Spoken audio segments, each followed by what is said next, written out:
Ndagusuhuje wowe ugeze bwa mbere kuri Iyungure BTV, ngushimira nawe udahwema kubana natwe. Nyuma y'uko abantu bagenda batandukana ugasanga mu rukundo muragenda mupfa ibintu bimwe n'ibindi, uyu munsi nakuzaniye ibintu 10 ushobora gukora mukabaho mu rukundo mwishimye kandi nta kibazo mufite. Icya mbere, mwirinde kubeshyanya. Hari ukuntu usanga uri umuntu ubeshya kugera kuri rwa rwego na twa tuntu duto tutagize icyo dutwaye ugasanga uratubeshya. Hahandi umuntu ashobora kukubona unyura mu muryango usohoka ukamubwira ati hoya sinanyuze mu muryango nasohokeye mu idirishya burya, kandi yagiraga gusa ngo akubaze amenye, ariko kubera ko wabaswe no kubeshya ugasanga buri gihe wisanga wabeshye. Kubeshya mu rukundo ni kirazira.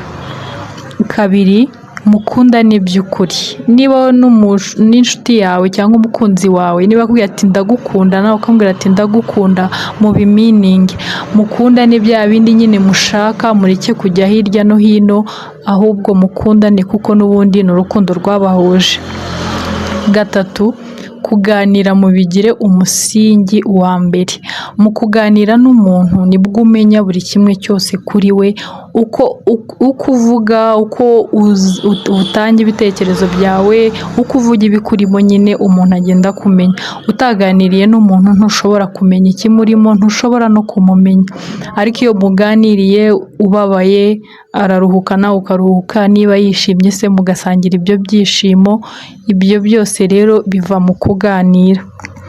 Kane, mugaragarizanye ibikorwa by'urukundo, bya bindi bita kuba romantique. Hari niyo bitaba bya bintu binini nyine bikorwa bikomeye, n'utuntu dutoya natwo tugaragaza ko ukunda umuntu. Ushobora kumukorera utuntu turi aho tudakabije bitewe n'ubushobozi ufite, ariko bikaba n'ubundi ari bya bikorwa biganisha ku rukundo.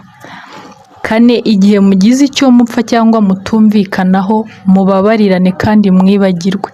Hari ukuntu umuntu akukosereza akagukorera ikosa ukamusaba imbabazi akaziguha, ariko nanone ugasanga hashira iminsi aragarura cya kintu n'ubundi wamusabiyemo imbabazi. Icyo kintu rero burango kirababaza kandi kirabangama.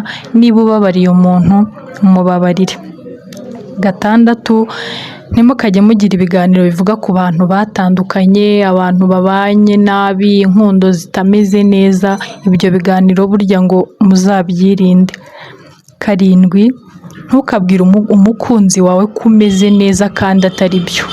Hari ukuntu uba utameze neza, urarwaye se, ufite ikindi kibazo, uburyo umukunzi wawe ashobora kukubaza ati se bite umeze neza, ukaba wamubwira ati meze neza nta kibazo, kandi mu by'ukuri atari kumeza umeze nabi. Niba umeze nabi mubwire ati meze nabi, agufashe kuva muri icyo kibazo, kandi niba unishimye mubwire ati meze neza nta kibazo.